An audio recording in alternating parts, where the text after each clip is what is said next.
बदनसीबी देखो हमारी। जब भी हम रानी पद्मावती से मिलने के ख्वाब देखते हैं, तुम सामने आ जाते हो मनहूस। और बदनसीबी देखो तुम्हारी, आज तुम्हारी मेहमान नवाजी भी नहीं कर सकते। मेहमान नवाजी निभाने लायक तो तू था ही नहीं कभी। मैं अब दुश्मनी निभाने लायक भी नहीं रहा। तुम तो लायक हो। लो, आज फिर मौका है, उठाओ तलवार, उतार दो हमारी गर्दन। आज अगर तुमने हमें जिंदा छोड़ दिया रतन सिंह, खुदा कसम पछताओगे। किस्मत वाला है तू, तेरा दुश्मन एक राजपूत है। घायल और लाचार पर वार नहीं करते हम। कितने अच्छे हो तुम, और कितने अच्छे हैं तुम्हारे उसूल। कुछ उसूल तू भी सीख ले अलाउद्दीन, इंसान बन जाएगा। मेरे अजीज, इश्क और जंग में कोई उसूल नहीं होते। बिना उसूल के तेरी इस जंग को इतिहास काले अक्षरों में लिखेगा। जला देंगे हम ऐसा इतिहास। इतिहास सिर्फ कागज पर नहीं लिखा जाता अलाउद्दीन, जिसे तू जला देगा। बस यही कहने आए थे, जिस दिन तलवार उठाने लायक हो जाएगा तू, उस दिन मिलेंगे मैदान जंग। जा रहे अपने गुरूर, अपनी रानी सा को साथ लेकर, तेरे ही घर से, तेरे ही आंखों के सामने। वक्त लगेगा तेरे इस घाव को भरने में। तब तक हमारी तलवार अपनी गर्दन पर ही समझना।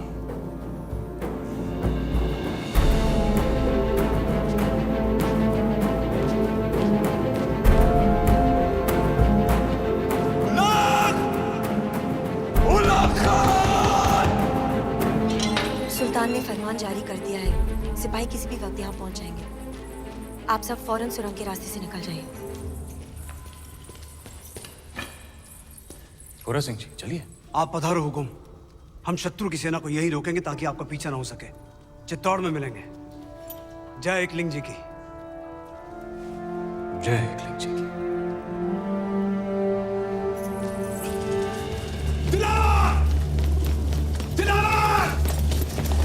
किले के सारे दरवाजे बंद करवा दो। अचानक क्या हुआ सरदार? दुश्मन किले के अंदर है, रोका हुआ है। हमला!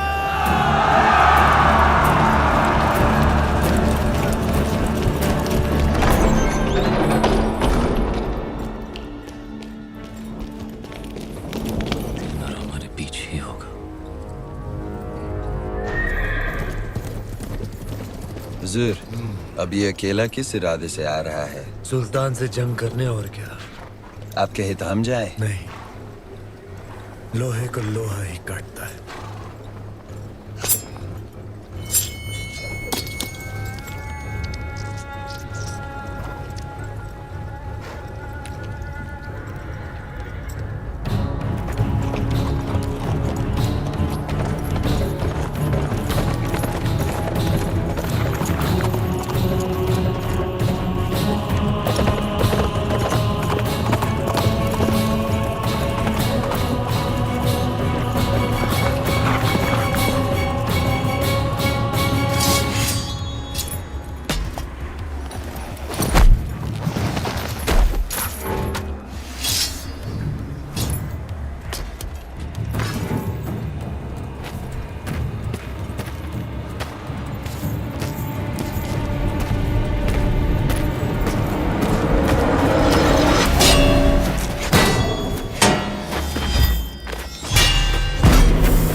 हर युग में एक धर्म युद्ध हुआ है, सत्य और असत्य के बीच, जैसे भगवान राम और रावण के बीच, पांडवों और कौरवों के बीच, और आज राजपूतों और खिलजियों के बीच।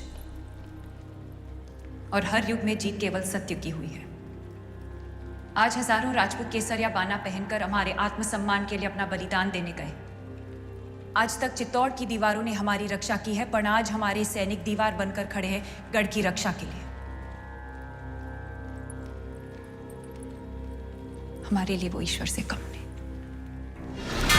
जब राजपूत अपने मिट्टी और मान के लिए लड़ता है तो उसकी तलवार रिगुल सदियों तक रहती है। जब भी दुनिया में अंधकार बढ़ा, राजपूत योद्धाओं ने ज्वाला की तरह जलकर अपना बलिदान दिया, पर धर्म को बुझने न दिया।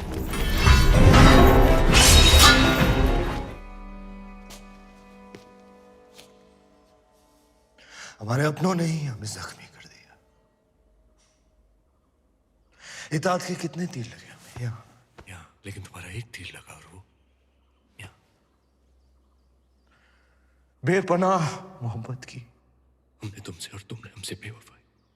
तुमने हमसे हमारी जिंदगी का सबसे बड़ा ख्वाब छीन लिया।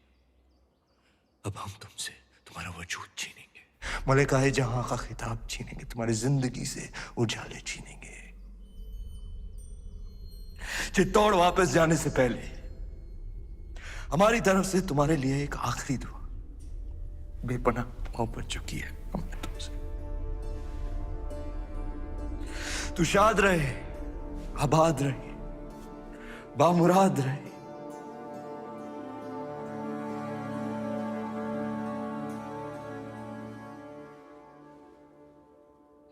मलिक। जी हुजूर। इससे पहले कि हमारा कहर इसे जीते जी दफन कर दे, ले जाओ इसे कैद खाने में। जैसे आप कहे। रुखसत होने से पहले हम भी आपको दुआ देते कि आपका हर ख्वाब मुकम्मल हो, लेकिन पद्मावती को हासिल करने का ख्वाब कभी पूरा ना हो।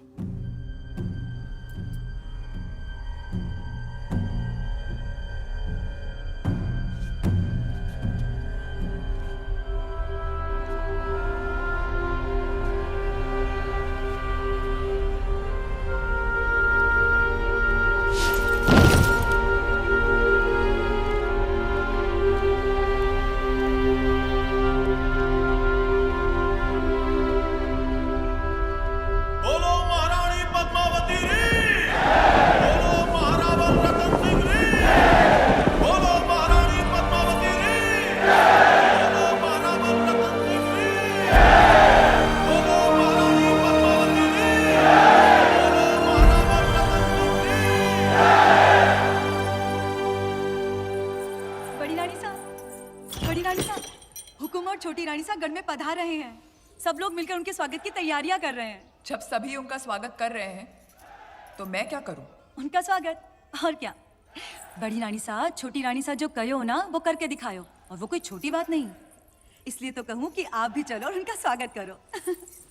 तुम कहीं नहीं जाओगी केसर। जाओ मेरे लिए सुई धागा लेकर आओ। ले आओ रानी साहब, पर पहली मैं छोटी रानी सारा पग छू लूंगी। हुकुम सदियों से सुनते आ रहे हैं कि एक सावित्री थी जो यमराज से लड़कर अपने पति के प्राण बचा कर ले आई थी, और आज उस बात पर विश्वास भी हो गया।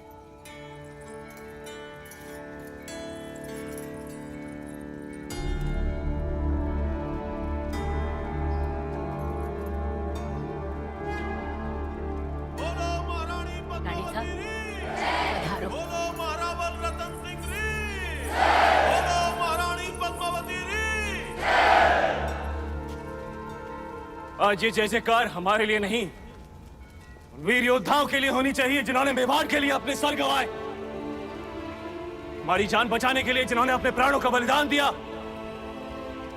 जब तक चित्तौड़ रहेगा, घोड़ा बादल का नाम गूंजता रहेगा। बोलो मेवाड़ के सेनापति घोड़ा सिंह जी रे, बोलो मेवाड़ के वीर बादल सिंह जी रे। बधाई हो रानी माँ, हुकुम को वापस ले आई। दर्पण में फिर से चेहरा देखने का दिन आ ही गयो। अब देखना सब देवी मानकर पूजा बादल को बचा नहीं पाए। रणभूमि में गिरने वाले राजपूत कभी मरते नहीं, अमर हो जाते हैं रानी माँ। मेवाड़ के लिए लड़ना हमारे बेटा रो धर्म हो। वीरगति पाई उसने, उसके लिए आंसू बहाना। आज जाना राजपूत वीर क्यों कहलाते हैं। आप जैसे वीर माएं जो उनको चढ़ती हैं। आज री शाम बहुत दिनों बाद आई है। पूरा श्रृंगार करके हुक्म के सामने जाना।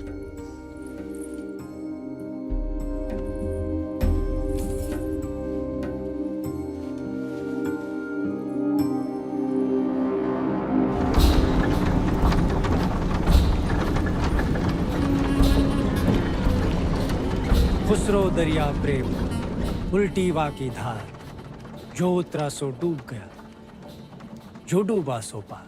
वल्लाह तकदीर वाले हैं आप, जो हर जख्म को जुबान दे सकते हैं, और एक हम हैं जो घुट रहे हैं। नाकामी की सांसें अब हमसे और बर्दाश्त नहीं होती खुसरो। सुल्तान, हम ऐसा क्या करें जो आपको सुकून महसूस हो? चित्तौड़ पहुंचते ही एक पैगाम लिख कर भेजिए। शायद आपके शायराना अल्फाज हमारे जज्बात उन तक पहुंचा सके। क्या लिखना है सुल्तान? यही कि हम सिर्फ एक रात तक इंतजार करेंगे।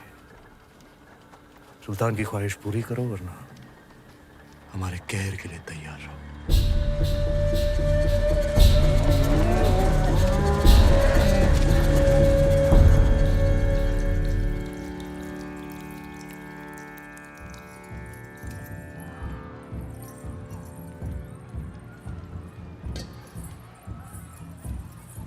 देख लो छोटी रानी साहब, जिस बात का डर था हमें वही हुआ।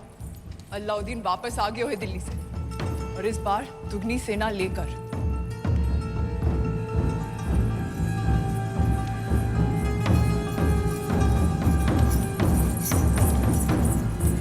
सांप की पूंछ पर पैर धर कर आई। ये तो होना ही था।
सब्र कीजिए सुल्तान, जवाब आ जाएगा। राजपूतों को सोचने के लिए तो थोड़ा वक्त दे दीजिए। और कितना वक्त चाहिए? कल सुबह रानी पद्मावती पेश करने के अलावा उनके पास और कोई रास्ता है ही नहीं। हम अभी से इंतजार करेंगे। इतनी कड़कती धूप में हमारी नजरें वो लम्हा खोना नहीं चाहती जब किले का दरवाजा खुलेगा और वो बाहर आएंगी, तो सबसे पहले हम उन्हें देखेंगे।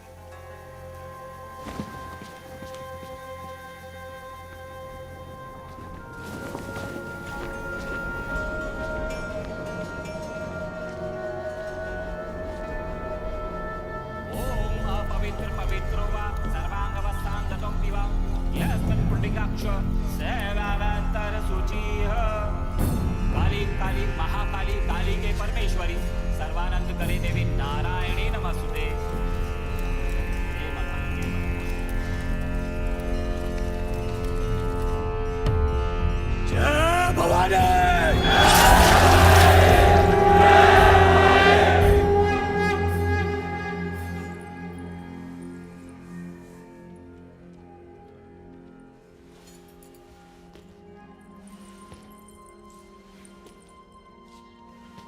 क्या हुआ? तुम्हारे हाथों में हमारी तलवार बहुत अच्छी लगती है। ये तलवार ही तो शतरानियों का सबसे कीमती गहना है।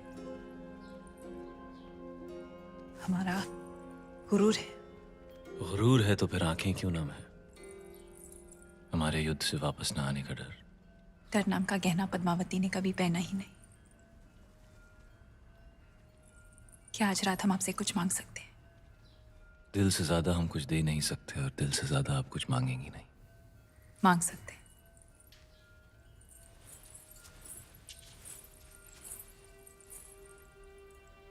जौहर का हक।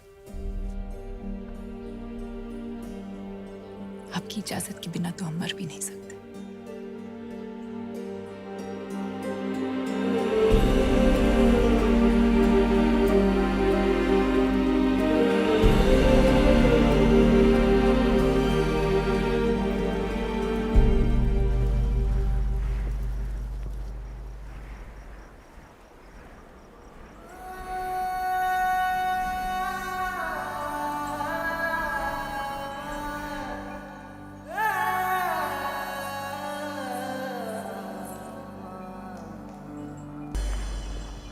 यलगार हो।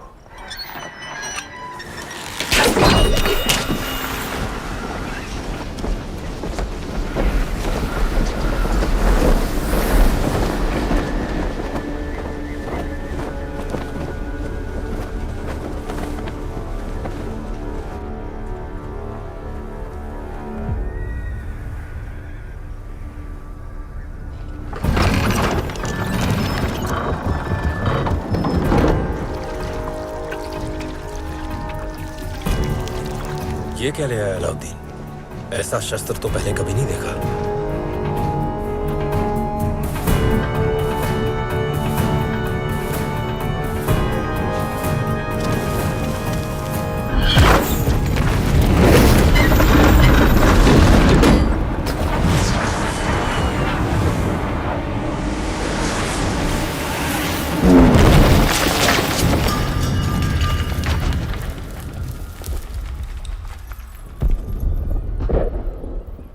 जाने का वक्त आ गया है।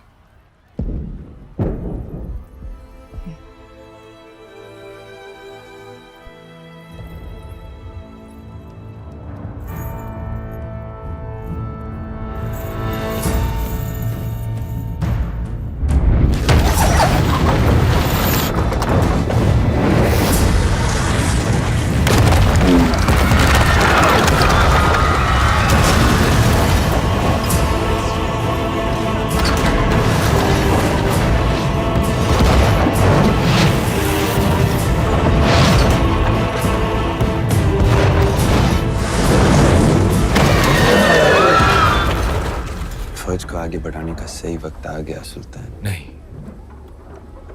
किले की दीवारें टूट रही है। अब चित्तौड़ का हौसला भी टूटेगा। वो आएंगे नीचे जंग के मैदान में।